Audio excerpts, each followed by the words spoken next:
Abrimos nuestras Biblias en el libro de los Hechos, capítulo 4, versículo 32. Hoy estudiaremos del versículo 32 al 35, pero es la primera parte de un sermón que he titulado Gracia y Disciplina, que va a contemplar desde Hechos 4:32 hasta el 5:11. Así que lo vamos a dividir en dos porque no nos va a dar tiempo de predicar toda esta unidad, pero es un solo tema, desde Hechos 4:32 hasta el 5:11.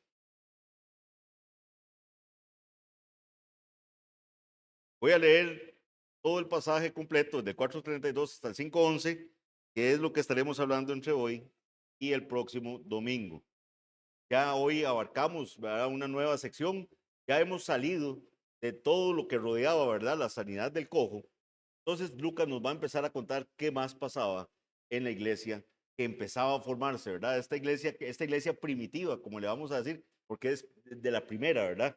Por eso es que se le dice primitiva. Y a veces la gente oye primitivo, ¿verdad? Y le suena como a cavernícolas, ¿verdad? Pero cuando se dice primitiva es eso, porque es los comienzos de la iglesia. Entonces vamos a leer Hechos 4:32 hasta el 5:11, sabiendo que hoy estudiaremos del 32 al 35. Dice así la palabra del Señor, Hechos 4:32 hasta el 5:11. Y la multitud de los que habían creído eran de un corazón y un alma, y ninguno decía ser suyo propio nada de lo que poseía, sino que tenían todas las cosas en común. Y con gran poder los apóstoles daban testimonio de la resurrección del Señor Jesús, y abundante gracia era sobre todos ellos. Así que no había entre ellos ningún necesitado, porque todos los que poseían heredades o casas las vendían y traían el precio de lo vendido y lo ponían a los pies de los apóstoles, y se repartía a cada uno según su necesidad. Entonces José, a quien los apóstoles pusieron por sobrenombre Bernabé, que traducido es hijo de consolación, levita, natural de Chipre, como tenía una heredad, la vendió y trajo el precio y lo puso a los pies de los apóstoles. Pero cierto hombre, llamado Ananías, con Zafira su mujer, vendió una heredad y sustrajo del precio. Sabiéndolo también su mujer, y trayendo solo una parte, la puso a los pies de los apóstoles. Y dijo Pedro, Ananías, ¿por qué llenó Satanás tu corazón para que mintieses al Espíritu Santo y sustrajeses del precio de la heredad, reteniéndola? ¿No se te quedaba a ti y vendida? ¿No estaba en tu poder? ¿Por qué pusiste esto en tu corazón? No has mentido a los hombres, sino a Dios. Al oír Ananías estas palabras, cayó y expiró. Y vino un gran temor sobre todos los que lo oyeron. Y levantándose los jóvenes, lo envolvieron y sacándolo, lo sepultaron. Pasado un lapso como de 3 horas, sucedió que entró su mujer, no sabiendo lo que había acontecido. Entonces Pedro le dijo, dime, ¿vendisteis en tanto la heredad? Y ella dijo, sí, en tanto. Y Pedro le dijo, ¿por qué convinisteis en tentar al Espíritu del Señor? He aquí a la puerta los pies de los que han sepultado a tu marido, y te sacarán a ti. Al instante ella cayó a los pies de él y expiró. Y cuando entraron los jóvenes la hallaron muerta, y la sacaron y la sepultaron junto a su marido. Y vino gran temor sobre toda la iglesia y sobre todos los que oyeron estas cosas. Como les digo, el título de este sermón, que está dividido en dos partes, es Gracia y Disciplina en la iglesia. Gracia y disciplina. Hoy veremos cómo el Señor dio gracia a la iglesia, y el próximo domingo vamos a ver cómo también trajo disciplina a la iglesia. En este pasaje tan hermoso que hemos leído, Lucas describe por segunda vez la relación fraternal que se estaba dando en esta comunidad cristiana. Los que han estado desde el principio, ¿verdad?, en el estudio de los hechos, van a recordar que ya habíamos mencionado algo de esto que se daba en la iglesia. Y es porque van a recordar cuando vimos el capítulo 2. Si recuerdan, en Hechos 2, vayan buscando ahí en sus Biblias, Hechos capítulo 2, versículos 44 al 45.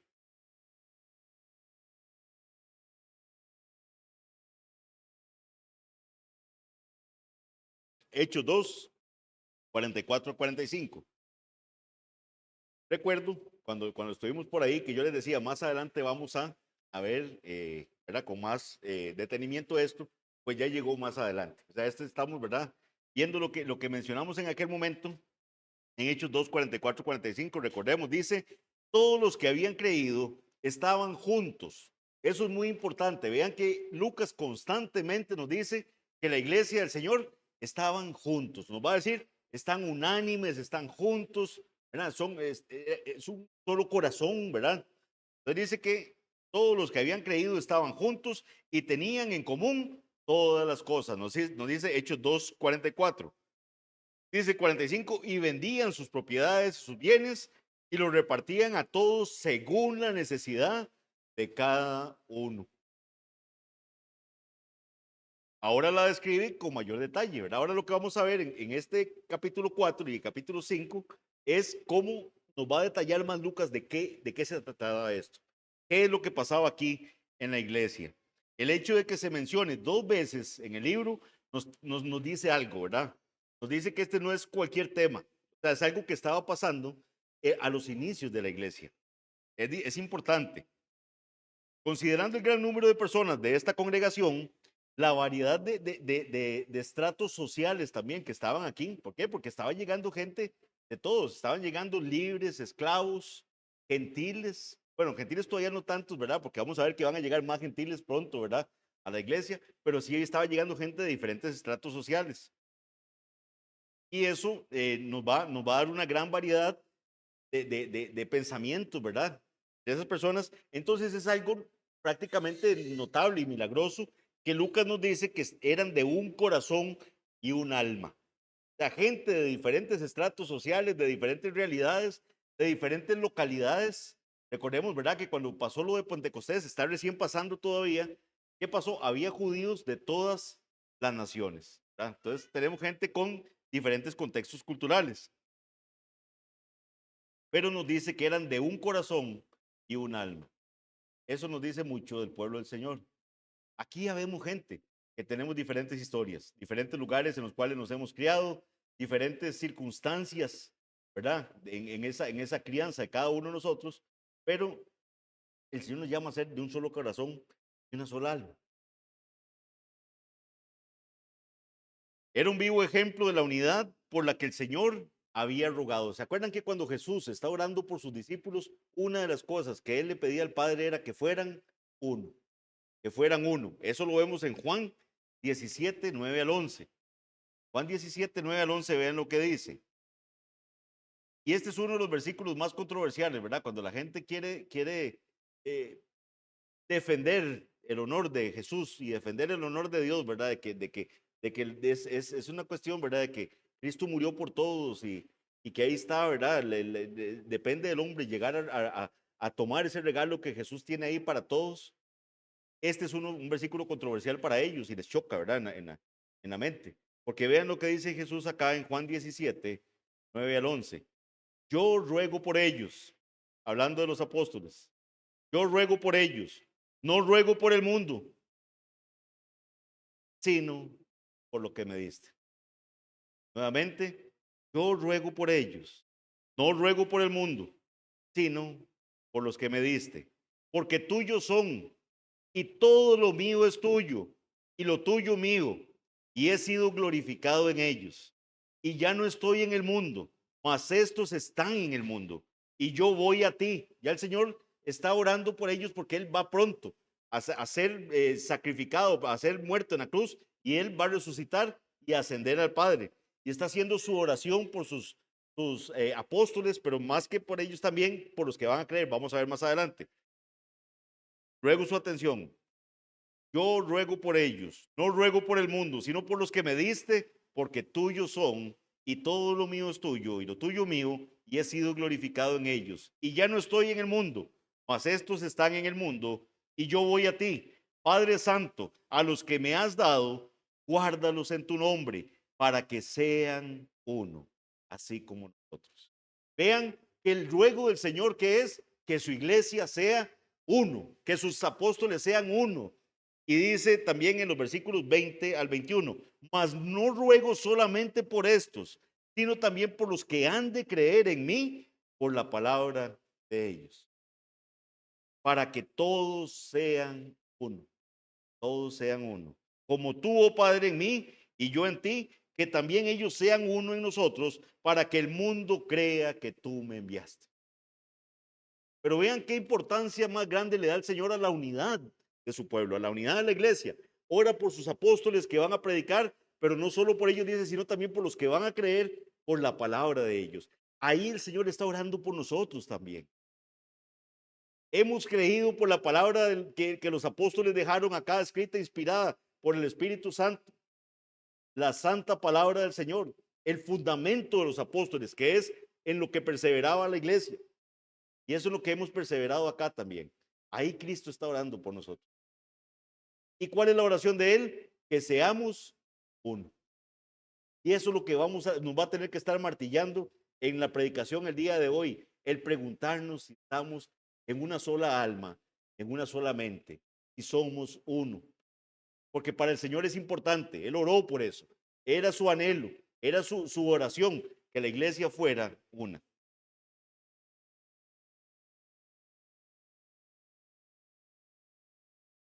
Dice el versículo 32, no perdamos Hechos, ¿verdad? Hechos capítulo 4. El versículo 32 nos dice, y la multitud de los que habían creído era de un corazón y un alma, y ninguno decía ser suyo propio nada de lo que poseía, sino que tenían todas las cosas común. En este versículo encontramos una característica que definió a la iglesia de este tiempo. Era una comunidad cristiana unida por una misma fe. La palabra griega que se traduce como multitud, porque vean que dice, y la multitud de los que habían creído, ¿verdad? Nos hace ver un número grande. Esa palabra hace referencia a una congregación de gran número. O sea, era una congregación grande. La multitud de los que habían creído.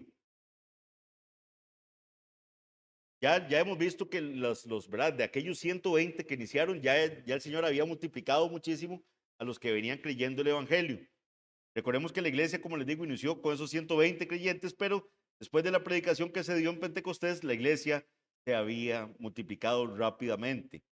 Ahora resalta el hecho de que esta multitud era de un solo corazón y alma, es decir, había entre ellos una unidad tan sorprendente que los mantenía en plena comunión con Dios y sus hermanos en Cristo. La frase de un corazón y de una mente es una frase, es un hebraísmo, eso es algo típico de los hebreos. Eso lo vemos donde, en Deuteronomio lo vemos mucho, ¿verdad? El ser de un corazón y una mente. Por ejemplo, versículos como en Deuteronomio 26, 16, dice, Jehová tu Dios te manda hoy que cumplas estos estatutos y decretos, cuida pues de ponerlos por obra con todo tu corazón y con toda tu alma.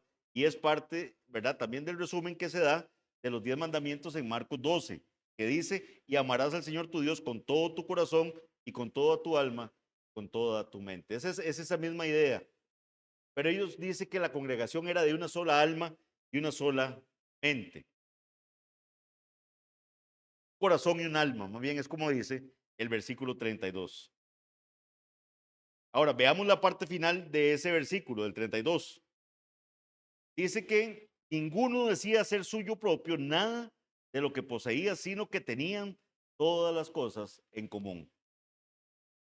La palabra también que se usa acá para traducir común, o sea, que se traduce como común, es koinos, que es de donde se viene de la palabra que muchos usan, ¿verdad? Koinonía, para hablar de esa relación, ese compartir que hay en las iglesias. Pero este tipo de comunión va más allá que llevarse bien con los hermanos. O sea, pónganme atención aquí, mis hermanos, no se distraigan. Porque es importante. Hoy hay una exhortación fuerte a esto. Esa coinonía no es que yo saludo a todos en la iglesia, ¿verdad? No es que yo les brindo sonrisas, no. No se refiere tanto a eso. Ciertamente incluye eso. Incluye saludar a mis hermanos, incluye tener tiempo con ellos, ¿verdad? Compartir refrigerios, eso también, eso lo incluye. Pero esto era un interés genuino por las necesidades. Realmente estaban preocupados si algún hermano estaba pasando por alguna necesidad. A eso se refiere. Había en el grupo de la iglesia que se formaba gente que estaba pasando necesidades y entonces ellos tenían ese sentimiento de poner al servicio de sus hermanos los bienes que poseían. O sea, entendiendo que el Señor les había bendecido, Entonces, por eso es que ellos veían la posibilidad de que esos bienes que cuando el Señor les había dado, ponerlos al servicio para que esos hermanos que tenían menos pudieran solventar la necesidad que estaban pasando en ese momento. En este sentido, los creyentes no consideraban sus bienes como suyos propios, sino que estaban dispuestos a compartirlos para ayudar, si fuese necesario, a los que necesitaran. No había indiferencia ante la necesidad. Así, daban cumplimiento a la segunda parte de esta síntesis que se da en Marcos 12. Amarás a tu prójimo como a ti mismo. ¿Verdad? Pero vean qué interesante, nos está hablando aquí de los bienes, ¿verdad? Nos está hablando de que no consideraban como que fuera algo propio los bienes de cada uno, sino que eran para los que necesitaran. Y en el versículo 33 nos mete el tema del evangelio. Dice, y con gran poder los apóstoles daban testimonio de la resurrección del Señor Jesús, y abundante gracia era sobre todos ellos. Entonces, no solamente estaba el tema de los bienes, sino que nos dice que predicaban el evangelio. Los apóstoles seguían predicando el evangelio con poder, seguían dando testimonio de la resurrección de Cristo. Vean qué importante también sigue siendo el tema de la resurrección, que como dijimos, muchas veces se excluye de la exposición en las predicaciones, pero para los apóstoles era fundamental que quedara claro que Cristo había resucitado. Además de todo lo anterior, la iglesia de esta época apostólica se caracterizó por dar testimonio acerca de la resurrección de Cristo con gran poder. Si hay algo que diferencia al evangelio de la oferta de otras religiones, es el poder transformador que opera en la vida de aquellos que creen en él. ¿Qué dice que es? Se expone, dice, y con gran poder los apóstoles. Y ese poder, ¿qué nos habla? Dice Pablo en Romanos 1:6, porque no me avergüenzo del evangelio. ¿Por qué? Porque dice que es poder de Dios para salvación a todo aquel que cree, al judío primeramente y también al griego. Los apóstoles habían estado personalmente con Jesús después de la resurrección, recordemos eso. Él es su Señor, como Lucas claramente lo señala. Porque vean que el versículo dice, y con gran poder los apóstoles daban testimonio de la resurrección del Señor Jesús. Eso es bien importante, esos son detalles que a veces no contemplamos. Jesús es el Señor, Él es el Señor. Ya Pedro en la exposición del Evangelio, él les deja claro que cuando David hacía referencia, dijo el Señor a mi Señor, ven, siéntate a mi diestra hasta que ponga a tus enemigos por estrado de tus pies, se refería al Padre hablando con el Hijo. Jesús es el Señor. Y eso es lo que él está dejando claro en las predicaciones. En obediencia a su Señor, los apóstoles dan fe de su resurrección. Recordemos lo que vimos en Hechos 1, 21 al 22. Ellos son testigos, recuerden eso. La función de ellos es ser testigos de la resurrección. Cuando están escogiendo a Matías, recordemos, echemos un poquito el cassette para atrás. Cuando están escogiendo a Matías, ¿qué es lo que dicen? Versículos 21 y 22 del 1. Es necesario pues que de estos hombres que han estado junto con nosotros todo el tiempo, que el Señor Jesús entraba y salía de entre nosotros, comenzando desde el bautismo de Juan hasta el día, hasta el día en que de entre nosotros fue recibido arriba, uno se ha hecho testigo con nosotros de qué? De su resurrección. Entonces, los apóstoles entendían que el mayor testimonio que ellos iban a dar es que este Cristo, que es el Señor, resucitó. Resucitó. Vemos aquí que el Señor seguía respondiendo la oración que ellos mismos hicieron en Hechos 4:29. ¿Cuál era esa oración? Que con denuedo ellos pudieran seguir hablando la palabra del Señor. Ellos dijeron, Señor, mira las amenazas, Sanedrín. Eso fue todo el juicio, digamos así, que pidieron para ellos. Señor, mira las amenazas. Lo que tú vayas a hacer, ya serás tú. Mira lo que ellos acaban de decir. Danos, concédenos, que tus siervos, dice, con todo de nuevo, hablen tu palabra. Esa es la petición y vemos que se está cumpliendo. Siguen hablando. Ya esto pasó, ya pasó la escena, digámoslo así, del Sanedrín. Ahora vemos a la iglesia que siguen predicando la palabra del Señor.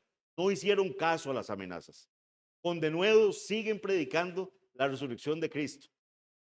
Tomaron la decisión correcta de obedecer a Dios antes que a los hombres. No pudieron dejar de decir lo que habían visto y oído. ¿Ok? Más adelante vamos a ver que eso les trae consecuencias. Eso va a traer ciertas consecuencias. Pero aquí tenemos un paréntesis que nos cuenta qué está pasando con la iglesia. Después de que se da esa amenaza con el Sanedrín, vemos a una iglesia unida en un corazón y una mente, que está compartiendo sus bienes, que son uno en pensamiento, que son uno en comunidad, pero vemos una iglesia que sigue predicando el evangelio. Sigue predicando el evangelio con valentía, sin tener en cuenta las amenazas del Sanedrín.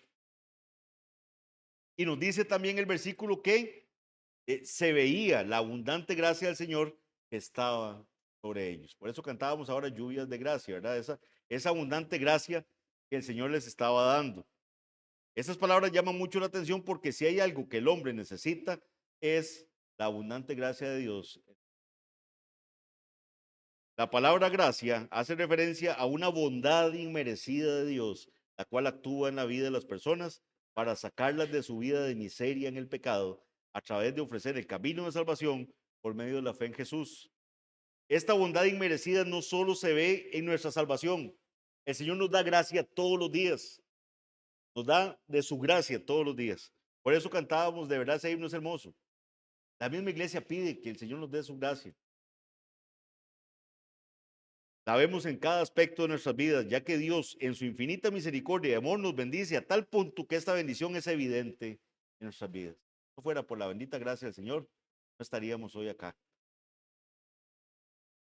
Ahora, y es importante para los que toman notas que este pasaje de que había abundante gracia del Señor, que había abundante gracia en ellos, realmente lo que el pasaje dice es, y con gran poder, dice el 33, los apóstoles daban testimonio de la resurrección del Señor y abundante gracia era sobre todos ellos.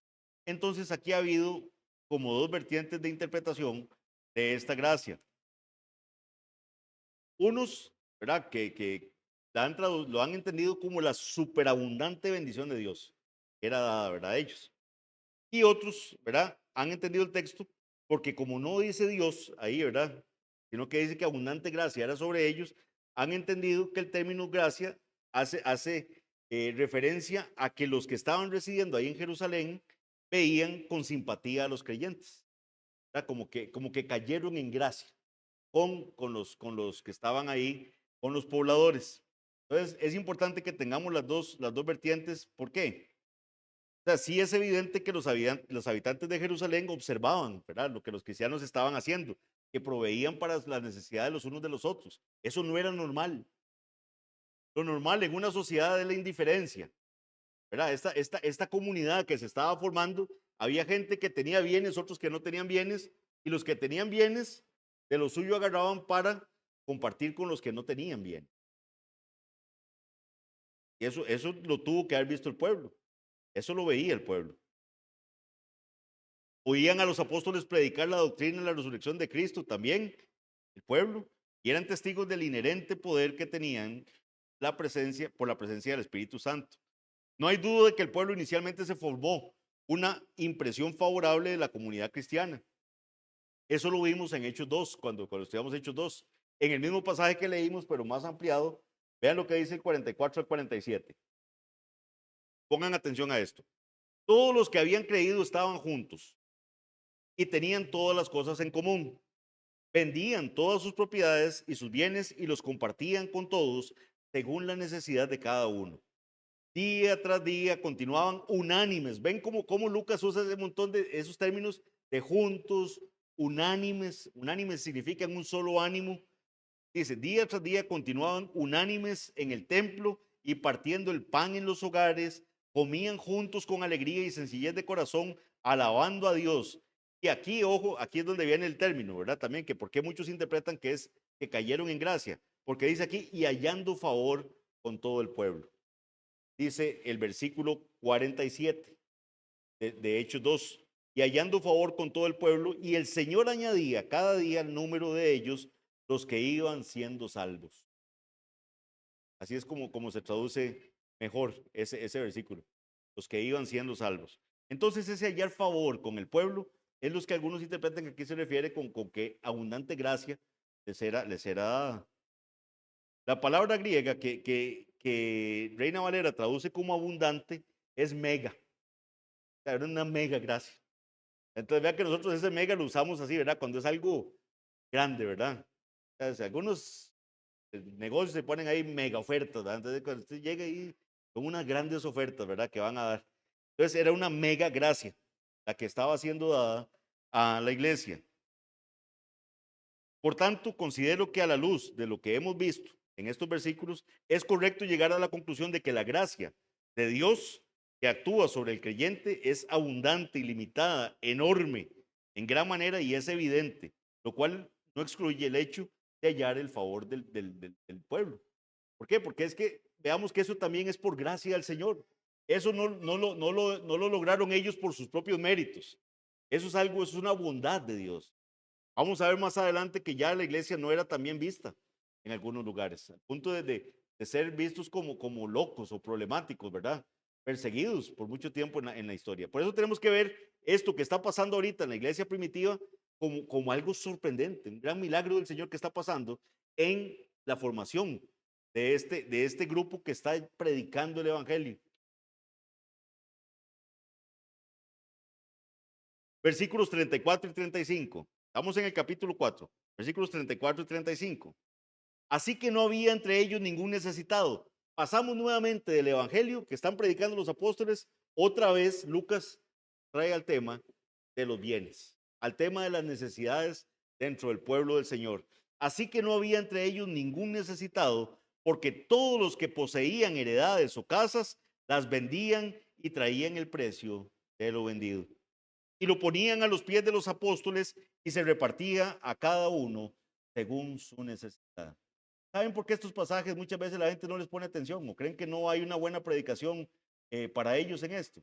Porque toca el dinero, toca los bienes. Y nuestro duro corazón nos hace pensar que esto no es para nosotros. Muchos de los comentarios que me encontré para hacer este pasaje, todos entraban atacando por qué esto no es comunismo. Y ciertamente no es comunismo. Pero se pierde entonces qué sí es. ¿Qué es lo que la Biblia me quiere dar a entender de lo que está pasando en la iglesia en este momento? Y en algún momento yo creo que se los dije, ¿verdad? Que lo último que se convierte en muchos es la billetera. Quiero tener comunión con mis hermanos, pero así como de larguito, ¿verdad? Como que lo veo y qué bueno, ya, sí que dicha, bueno, pero ya. No averiguar mucho para que no era, después me meto mucho y tengo que estar colaborando. Entonces, eso no está bien. Algo nos está mostrando el Señor acá y quiero que seamos sensibles a lo que el Señor nos está diciendo en su palabra. Vean lo que dice versículos 34 y 35. Así que no había entre ellos ningún necesitado, porque todos los que poseían heredades o casas las vendían y traían el precio de lo vendido y lo ponían a los pies de los apóstoles y se repartía a cada uno según su necesidad. La obra que el Señor hizo en estos primeros cristianos no es que los llenó de dinero. ¿Verdad? No es que dijo, ahora sí viene la prosperidad, ¿verdad? Como predican algunos hoy en día que lo que están buscando es en la avaricia de su corazón llenarse de bienes materiales y por eso van y declaran y decretan y patalean y exigen. Más bien fue poner en ellos un sentimiento de comunidad, un sentimiento de los suyos. ¿Se acuerdan qué fue lo que dijeron Pedro y Lucas? Pedro y Juan, nos dice Lucas, que fueron a los suyos, los míos. Siento yo que los que están aquí son los míos. De verdad, examine su corazón. Se siente que cuando le pasa a uno algo a algunos de los hermanos, es a los suyos que les está afectando.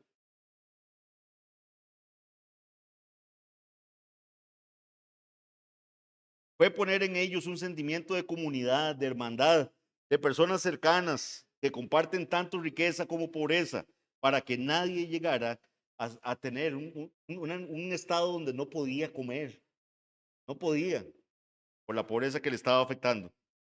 Un amor enfocado en las necesidades de los demás en lugar de las necesidades personales. ¿Qué tenemos hoy en iglesias, mega iglesias? Enfocado en mí. Yo quiero tener, yo, que satisfagan mi necesidad. no pensando en la necesidad de los demás. Debe quedarnos muy claro, sobre todo para tener un contexto correcto para la exposición del próximo domingo. ¿Por qué? Porque muchas veces leemos el pasaje de Ananías y Zafira así como solito, ¿verdad?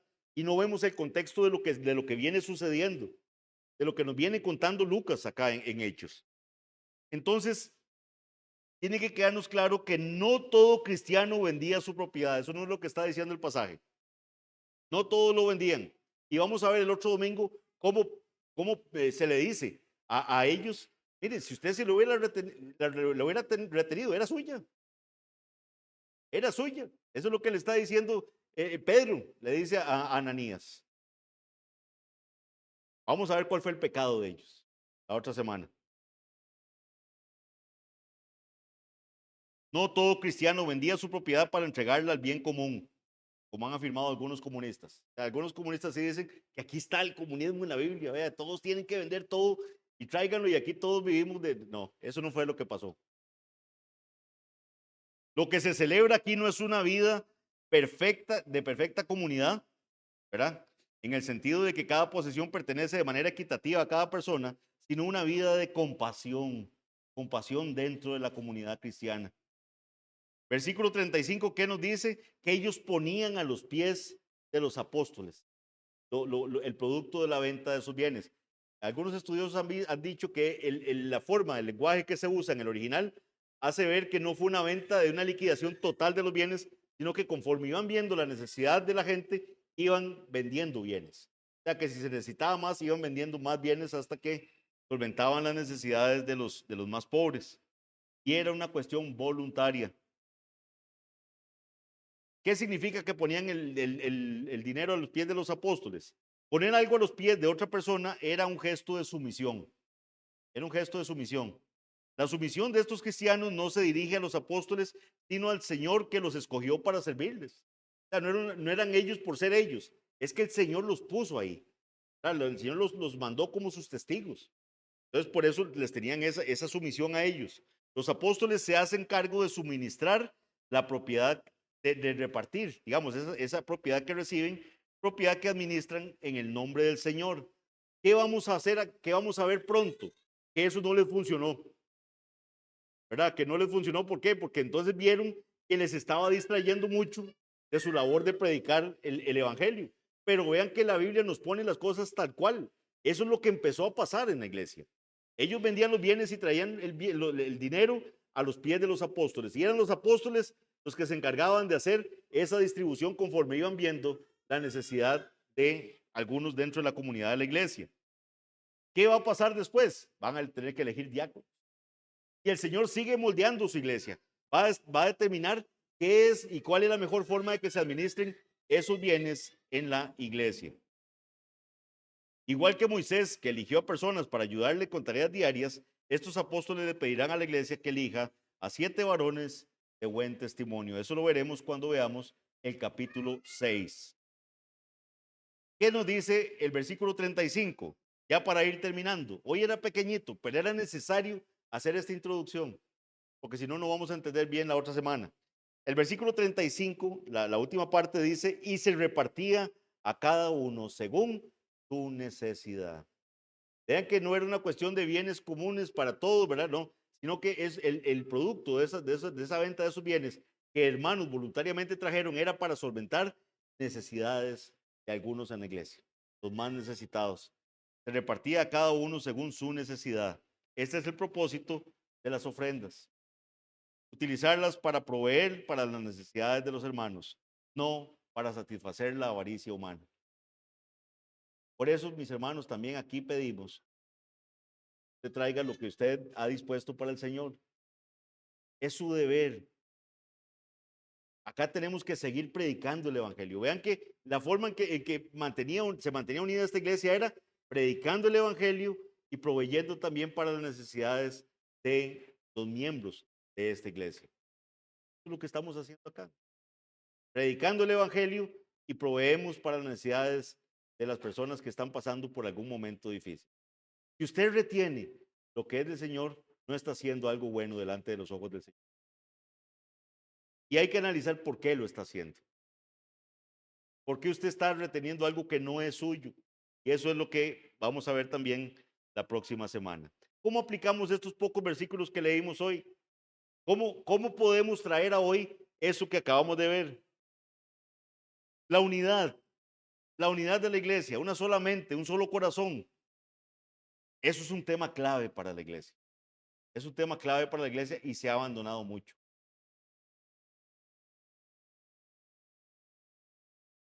Si existen diferencias, estas llevan a la desunión, a las divisiones. Las personas no se comprometen con el avance de la obra, pero estos cristianos tenían una fe, una doctrina, un mismo Dios, una misma comisión en común, lo cual los unía en un solo propósito. Si queremos avanzar en nuestras iglesias, es importante que estemos unidos, que compartamos los mismos propósitos, con el fin de compartir nuestra fe, contribuyendo así con el avance de la obra de Dios y la proclamación del Santo Evangelio. Debemos tener claro que tenemos que poner todo nuestro esfuerzo por mantener esta clase de unidad dentro de la iglesia, mis hermanos. Y si hay una exhortación que usted tiene que llevarse, y le pido que por favor ponga atención, es esto. Tiene que esforzarse por la unidad en la iglesia. Tenemos gente muy chineada dentro de la iglesia.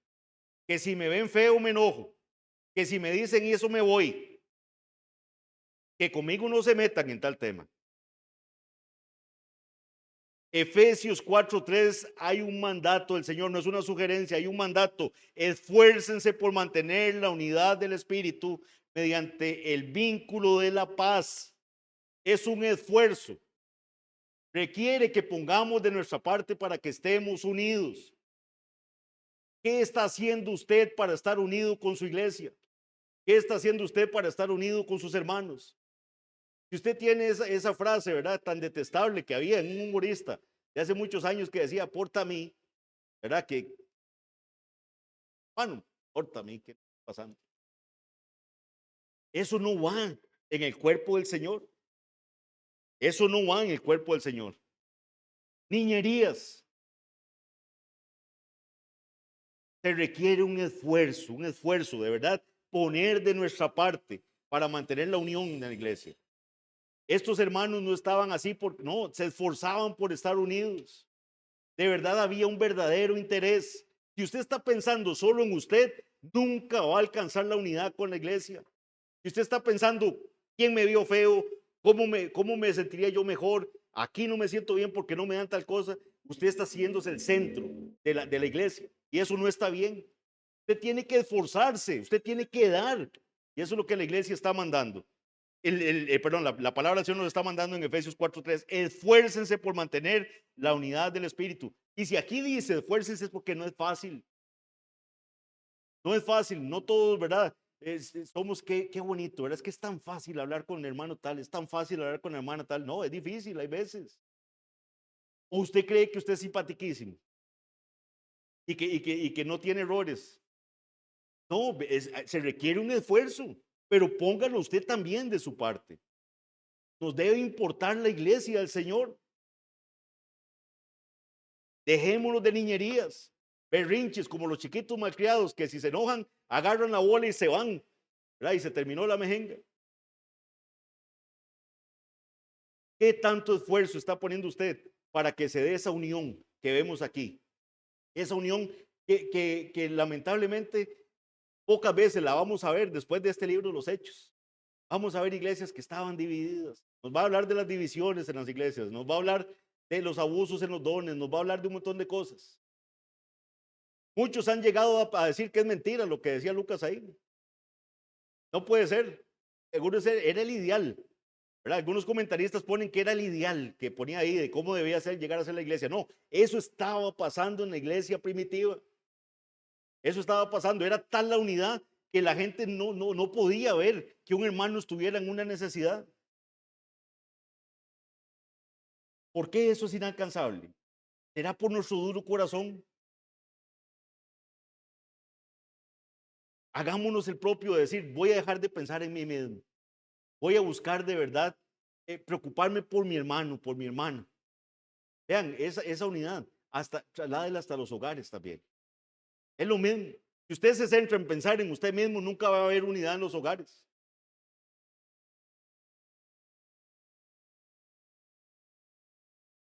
Es cierto que en ocasiones tendremos que afrontar pequeñas molestias. El hermano Arles había dado una predicación muy buena de soportar el daño, soportar el agravio. ¿Qué le cuesta? Aguántelo. Cristo aguantó mucho más, soportó mucho más. Hay veces no soportamos que nos hagan, que ni nos vuelvan a ver feo. Soportemos el agravio. En estos casos, un yo crucificado, ¿qué decía Pablo? Con Cristo estoy juntamente crucificado. Ya no vivo yo, mas vive Cristo en mí. Un yo verdaderamente crucificado actúa con una actitud sufrida. Como dijo Pablo antes de instar a los efesios a mantener la unidad en el espíritu, en el vínculo de la paz, ¿qué les dijo? Que teníamos que ser siempre humildes y amables, pacientes, soportándoos unos a otros en amor. ¿Por qué será que la Biblia dice soportándoos? Vean, mis hermanos, o sea, ¿qué es el antónimo de soportable? Insoportable. ¿Será que a veces nos portamos insoportables? Pero los cristianos no podemos ser insoportables. Yo tengo que soportar a mi hermano. El mandato es a soportar a mi hermano, soportándoos unos a otros en amor. Cuando se nos hace daño en una situación de conflicto, quienes están crucificados siguen la amonestación de Pablo en Efesios 4:32. ¿Qué dice ahí? Sed más bien amables unos con otros, misericordiosos, perdonándoos unos a otros, así como también Cristo, Dios nos perdonó en Cristo. Siempre recuerde, cuando usted se vea tentado a decir, yo eso no se lo aguanto más, ya yo eso no se lo perdono, Cristo nos perdonó. No tenemos cómo decir que no podemos perdonar a alguien. Qué bonito se siente cuando usted puede decir, fulanito me pidió perdón y lo perdoné. Y ya, de verdad, siente usted esa descarga. Y ya no vuelve a tocar el tema y la próxima vez que lo ve, lo saluda tranquilo. No es que se lo va a estar sacando en cara. Perdone, soporte, tenga unidad en la iglesia. Uno de los obstáculos más importantes para el mantenimiento de la unidad son aquellas personas que han sufrido y que en sus esfuerzos por resolver un problema dan rienda suelta a su amargura. Vean, eso sí es triste. Cuando una persona se amarga y guarda aquello y le da rienda suelta a esa amargura, vean, eso es un obstáculo para la unidad. Esto puede disfrazarse de lucha por la justicia. Nuestro corazón es ¿verdad? Tan hábil para disfrazar nuestras malas intenciones que usted puede disfrazar esa amargura y esa falta de perdón en una lucha por la justicia. A usted, yo aquí, como cuando Elías dijo, yo he sentido un vivo celo, ¿verdad? Y huyó. Y mismo Dios le dice, no, usted nada está haciendo aquí, devuélvase. Yo me he guardado 7,000 que no han doblado su rodilla delante de Baal.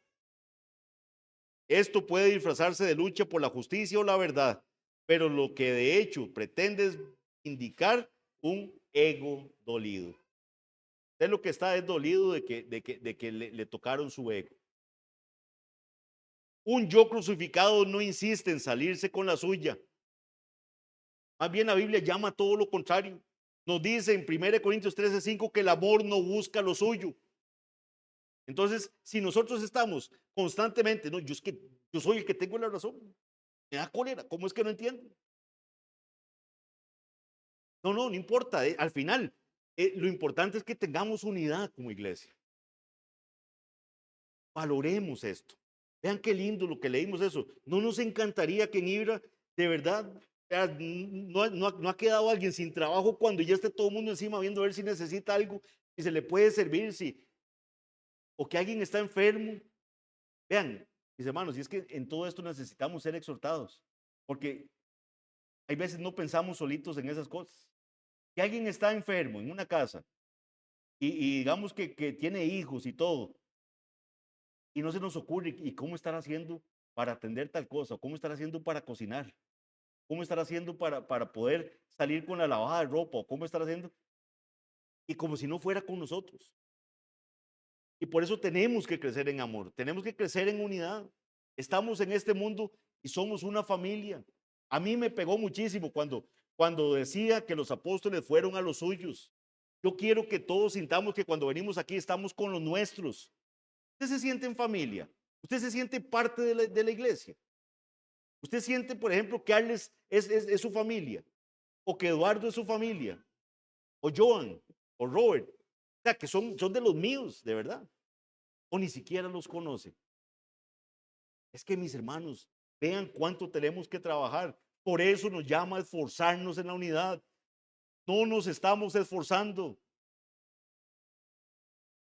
Ahora, eso en cuanto a la unidad. ¿Qué otra aplicación vemos en este pasaje? Algo muy duro para nosotros. Los bienes. Los bienes. Si hay algo que las iglesias huyen hoy en día es a tocar el tema de dinero. El tema de los bienes. ¿A cuánto nos ha dado bienes el Señor? ¿Cuánto tenemos que agradecer de lo que el Señor nos ha dado? Pero en este pasaje que estudiamos hoy hay que evitar dos errores que noté al estudiar este pasaje. Dos errores en los que se puede caer a la hora de estudiar este pasaje. El primer error es la práctica de repartir bienes e intereses de parte del cristianismo primitivo no se debe confundir con el comunismo.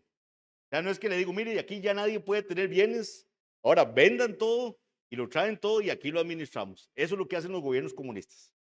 Para que nadie tenga bienes y que el gobierno es el que les va a administrar y a darles a cada uno una cuotita de lo que quiere.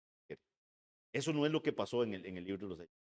La gente voluntariamente, de lo que tenían, vendían de sus heredades, las ponían a los pies de los apóstoles para que se repartiera a los necesitados. ¿Y cuál es el segundo error en el que se puede caer? Al diferenciar tanto el comunismo, para que eso es lo que pasó, busquen los comentarios para que vean. Todos los comentarios entran atacando el comunismo. Entonces, en el afán de diferenciar tanto lo que está pasando en el libro de los Hechos con lo que pasa en los gobiernos comunistas, ¿qué es lo que caen? Que se van a perder los grandes principios de lo que está pasando aquí.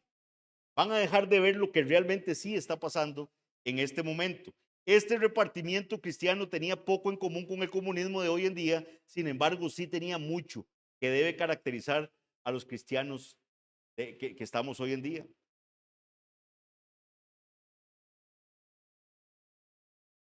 Aunque hoy estudiamos juntos una importante práctica cristiana, deberíamos tener cuidado de no utilizar este texto para establecer una regla absoluta acerca de compartir nuestros bienes, como algo normativo para todos los cristianos.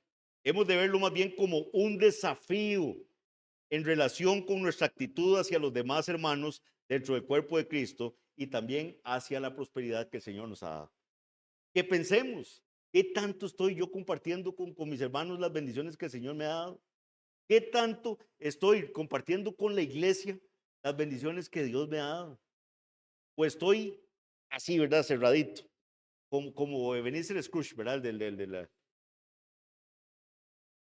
No, eso es mío. No hablemos de eso. Hábleme del amor, hábleme de la fe, pero no me toquen mis bienes. No deberíamos considerar que nada de lo que tenemos nos pertenece de manera exclusiva. El Señor nos ha bendecido, pero Job lo dijo, Jehová dio, Jehová quitó.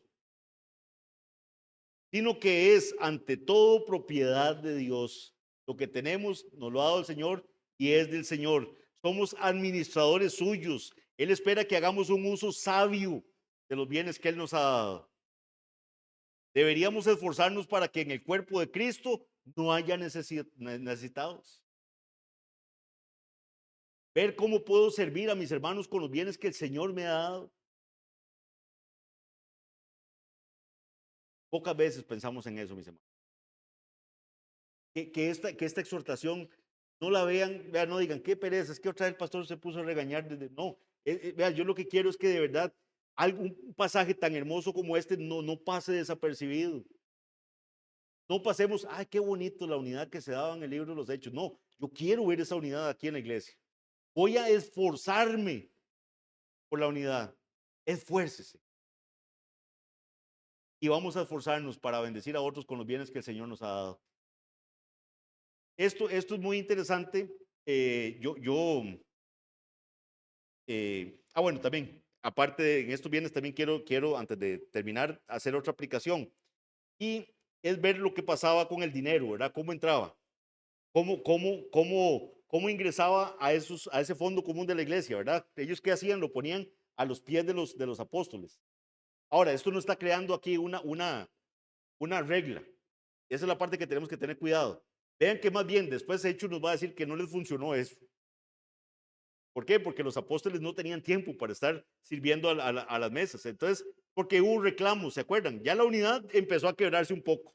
Vamos a tener reclamos de las viudas de unos eran mejores atendidas que el otro grupo. Y entonces vemos que ya cosas como esas empiezan a darse en la iglesia. Pero entonces, ¿qué es lo que vemos acá?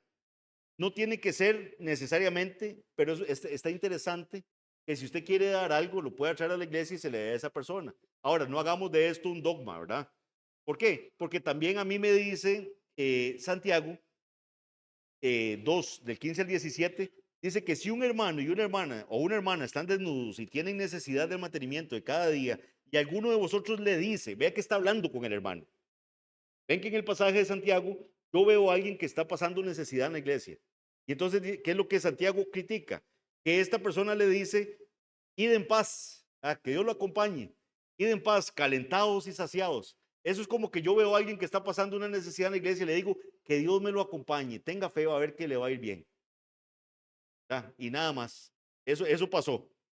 Dice, id en paz, calentados y saciados, pero no le dais a esa persona las cosas que son necesarias para el cuerpo. ¿De qué aprovechará?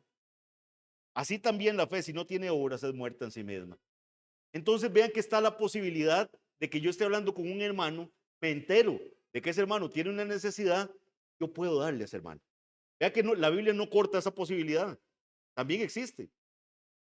Y hay hermanos con los que tenemos tanta cercanía que se ve como algo natural que uno puede ayudar a un hermano de esa forma. Sin embargo, también está la otra posibilidad de traerlo o echarlo en el sobrecito. Usted pone una ayuda para tal, para que ese hermano ni siquiera se dé cuenta quién le dio para su soporte diario. Lo que no podemos es ser indiferentes. No podemos hacernos, ¿verdad? Como que no es conmigo. Qué pereza, ya empezaron a hablar de plata. No es eso. El dinero nos lo ha dado el Señor. Toda buena dádiva, todo don perfecto proviene de lo alto, del Padre de las luces, en el cual no hay mudanza ni sombra de variación.